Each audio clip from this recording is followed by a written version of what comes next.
Hello everyone, welcome to my channel Rishu's kitchen and health. ఈరోజు ఈ వీడియోలో శ్రావణ మాసానికి ప్రత్యేకంగా వండే 7 రకాల ప్రసాదాలని చూపించబోతున్నాను. ఇవి వరలక్ష్మి వ్రతం, శ్రావణ శుక్రవారాలు, శనివారం పూజలకి ప్రత్యేకంగా చేసేవి. సింపుల్ ఇంగ్రీడియంట్స్ తో త్వరగా చేసే వీటిని మీరు కూడా తప్పకుండా ట్రై చేయండి. ముందుగా పరమాణం కోసం ఒక గిన్నెలోకి 1 కప్పు వరకు రైస్ తీసుకొని ఇవి మునిగేంత వరకు నీళ్లు పోసుకొని 2-3 సార్లు క్లీన్ చేసుకొని పక్కన పెట్టుకోవాలి. వేరొక గిన్నెలోకి ఏ కప్పుతో రైస్ తీసుకున్నామో అదే కప్పుతోటి 3 కప్పులు చిక్కని పాలు, 5 కప్పులు నీళ్లు తీసుకోవాలి. మీరు పల్చని పాలు తీసుకునే పని అయితే 5 కప్పులు పల్చని పాలు, 3 కప్పుల వరకు నీళ్లు తీసుకుంటే సరిపోతుందండి. మీరు కనుక మా ఛానల్ని ఫస్ట్ టైం చూస్తున్నట్లయితే please subscribe my channel and మీ వంతు సపోర్ట్ని మన ఛానల్కి తప్పకుండా ఇవ్వండి. స్టవ్ వెలిగించుకొని స్టవ్ పైన ఈ పాలగిన్నె పెట్టుకొని లో ఫ్లేమ్లో ఒక పొంగు వచ్చేంత వరకు ఈ పాలని మరిగించుకోవాలి. ఇలా మరిగించుకున్న తర్వాత మనం క్లీన్ చేసి పెట్టుకున్న రైస్ని ఒకేసారి కాకుండా కొద్ది కొద్దిగా వేసుకుంటూ ఉండలనేవి కట్టకుండా కలుపుకుంటూ అన్నాన్ని వండుకోవాలి. మధ్య మధ్యలో అన్నాన్ని చెక్ చేస్తూ ఉండాలండి. 70% అన్నం అయితే ఉడికిపోయింది. మరొక 5 నిమిషాల పాటు లో ఫ్లేమ్లో అంటే క్రీమీ టెక్స్చర్ వచ్చేంత వరకు ఉడకనిద్దాము. అన్నం సాఫ్ట్గా అయిన తర్వాత 1/2 టీ స్పూన్ యాలకుల పొడి వేసుకొని ఈ ఫ్లేవర్ మొత్తం అన్నానికి పట్టే విధంగా 2-3 సార్లు కలుపుకొని స్టవ్ ఆఫ్ చేసుకొని అన్నం వేడిగా ఉన్నప్పుడే మనం ఏ కప్పుతో రైస్ తీసుకున్నామో అదే కప్పుతోటి 1.5 కప్పు వరకు బెల్లం తురుము వేసుకొని మూత పెట్టుకొని 2 నిమిషాల పాటు ఈ అన్నానికి రెస్ట్ ఇవ్వాలి. 2 నిమిషాల తర్వాత మూత తీసుకొని ఈ బెల్లం మొత్తం అన్నంలో కరిగిపోయే విధంగా బాగా మెదుపుకోవాలి. పాత బెల్లం అయితే అన్నానికి మంచి రంగు వస్తుందండి. ఇక్కడ నేను రా రైస్ తీసుకున్నాను. రా రైస్ కి బదులుగా రేషన్ రైస్ తీసుకుంటే పరమాన్నం చాలా రుచిగా ఉంటుంది. ఈ పరమాన్నాన్ని పక్కన పెట్టుకొని స్టవ్ పైన చిన్న ప్యాన్ పెట్టుకొని దాంట్లోకి 2 టేబుల్ స్పూన్ల వరకు నెయ్యి వేసుకొని నెయ్యి కరిగిన తర్వాత 2 టేబుల్ స్పూన్ల వరకు జీడిపప్పు పలుకులు, 1 టేబుల్ స్పూన్ వరకు కిస్మిస్ వేసుకొని లైట్ గోల్డెన్ బ్రౌన్ కలర్ వచ్చేంత వరకు ఫ్రై చేసుకొని పక్కన పెట్టుకుందాము. చిటికెడు పచ్చకర్పూరం వేసుకొని 2-3 సార్లు కలుపుకుందాము. ఇలా పచ్చకర్పూరం వేయడం వల్ల అచ్చం గుడిలో పెట్టిన ప్రసాదం లాగా మంచి ఫ్లేవర్ తోటి కమ్మగా ఉంటుందండి పరమాన్నం. ఇప్పుడు మనం నేతిలో వేయించుకున్న డ్రై ఫ్రూట్స్ని కూడా వేసి ఒకసారి కలుపుకొని 5 నిమిషాల పాటు పరమాన్నాన్ని అలా వదిలేసి 5 నిమిషాల తర్వాత ఒక అరిటాక్ ప్లేట్లోకి సర్వ్ చేసుకుంటే అమ్మవారికి ఎంతో ప్రీతికరమైన పరమాన్నం రెడీ. మీరు కూడా తప్పకుండా ట్రై చేయండి. ఇప్పుడు రెండో రెసిపీ పచ్చి చలిమిడి కోసం ఒక గిన్నెలోకి 1 కప్పు పొడి బియ్య పిండి, 1/2 కప్పు వరకు తురుముకున్న బెల్లం, 3 యాలకులు వేసుకొని ఒకసారి కలుపుకొని ఈ పిండిని మిక్సీ జార్లో వేసుకొని మెత్తగా మిక్సీ పట్టుకోవాలి. ఇలా మిక్సీ పట్టుకోవడం వల్ల బెల్లం అనేది పిండిలో బాగా కలిసిపోతుంది. మనం చలిమిడి తినేటప్పుడు పలుకులుగా తగలకుండా టేస్ట్ బాగుంటుంది. ఈ పిండిని ఒక గిన్నెలోకి తీసుకొని కొద్దిగా నీళ్లు చిలకరించుకొని ఒకసారి కలుపుకున్న తర్వాత 2 టేబుల్ స్పూన్ల వరకు సన్నగా కట్ చేసుకున్న పచ్చి కొబ్బరి ముక్కలు వేసుకొని ఒకసారి కలుపుకోవాలి. పచ్చి కొబ్బరి ముక్కలు వేసుకోవడం వల్ల చలిమిడి టేస్ట్ రెట్టింపు అవుతుంది.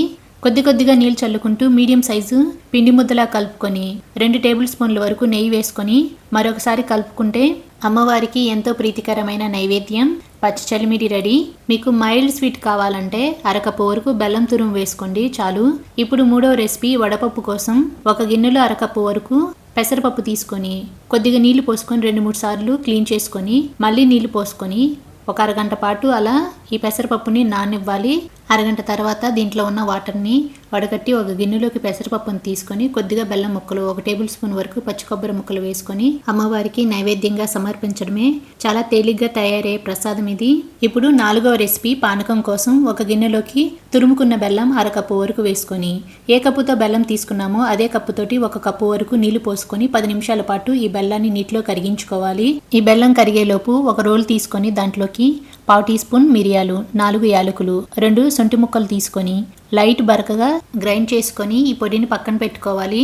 ఒక వెడల్పు గిన్నె తీసుకొని దానిపైన ఫిల్టర్ పెట్టుకొని 10 నిమిషాల క్రితం నానబెట్టుకున్న పానకాన్ని ఫిల్టర్ చేసుకొని ఏ కప్పుతో బెల్లం తురుము తీసుకున్నామో అదే కప్పుతోటి మళ్ళీ 1/2 కప్పు వరకు నీళ్లు పోసుకొని మనం గ్రైండ్ చేసుకున్న పొడిని 1 టీ స్పూన్ వేసుకొని 2-3 సార్లు బాగా కలుపుకొని 5-6 వరకు తులసి ఆకులను క్లీన్ చేసుకొని వేసుకొని ఒకసారి కలుపుకుంటే పానకం రెడీ.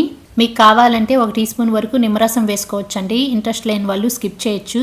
ఇప్పుడు 5వ రెసిపీ శనగల ప్రసాదం కోసం 1 కప్పు శనగలు తీసుకొని ఇవి మునిగేంత వరకు నీళ్లు పోసుకొని 2-3 సార్లు క్లీన్ చేసుకొని మళ్ళీ నీళ్లు పోసుకొని నైట్ అంతా ఈ శనగల్ని నాననివ్వాలి.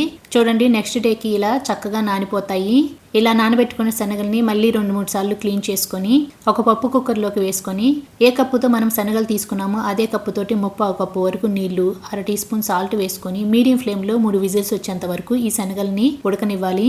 దీంట్లో ఉన్న ప్రెషర్ మొత్తం పోయిన తర్వాత మూత తీసుకొని దీంట్లో ఉన్న ఎక్స్ట్రా వాటర్ని వడకట్టుకోవాలి. మనం చేత్తో పప్పు పట్టుకొని చూస్తే ఇలా మెత్తగా ఉండాలి. ఇప్పుడు పోపు కోసం స్టవ్ వెలిగించుకొని పాన్ పెట్టుకొని దాంట్లోకి 2 టీ స్పూన్ల ఆయిల్ వేసుకొని ఆయిల్ వేడెక్కిన తర్వాత 1/2 టీ స్పూన్ ఆవాలు, 1/2 టీ స్పూన్ జీలకర్ర, మధ్యలో కట్ చేసుకున్న 2 పచ్చిమిర్చి, 2 ఎండుమిరపకాయలు వేసుకొని రోస్ట్ చేసుకున్న తర్వాత 1/2 టీ స్పూన్ పసుపు, ఒక రెమ్మ కరివేపాకు వేసుకొని మరొక నిమిషం పాటు ఫ్రై చేసుకొని చిటికెడు ఇంగువ వేసుకొని ఒకసారి కలుపుకున్న తర్వాత మనం వడకట్టుకున్న శనగలను కూడా వేసుకొని ఈ పోపులో బాగా కలిసిపోయే విధంగా లో ఫ్లేమ్ లో 2 నిమిషాల పాటు ఫ్రై చేసుకోవాలి.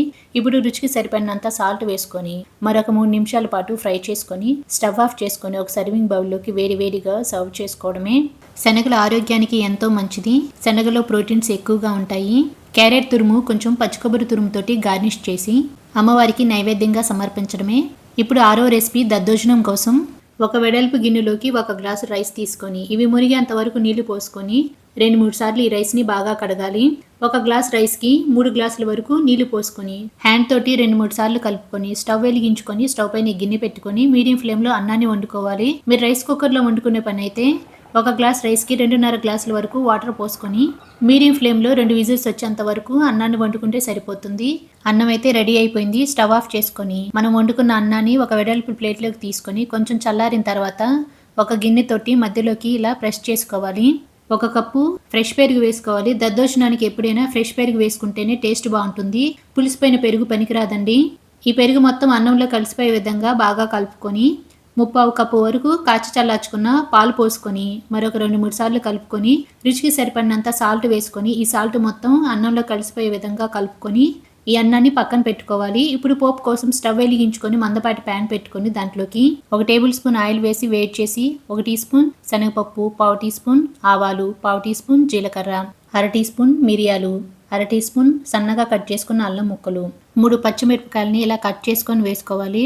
2 ఎండుమిరపకాయలు, కొద్దిగా కరివేపాకు వేసుకొని 1 నిమిషం పాటు రోస్ట్ చేసుకున్న తర్వాత 1 టేబుల్ స్పూన్ వరకు తురుముకున్న క్యారెట్ వేసుకోండి. ఇది ఆప్షనల్ మాత్రమేనండి. మీకు ఇష్టం ఉంటే వేసుకోండి, లేకపోతే స్కిప్ చేయొచ్చు. 1/2 టీ స్పూన్ వరకు ఇంగువ పొడి వేసుకొని ఒకసారి కలుపుకొని స్టవ్ ఆఫ్ చేసుకొని ఈ పోపుని చల్లారనివ్వాలి.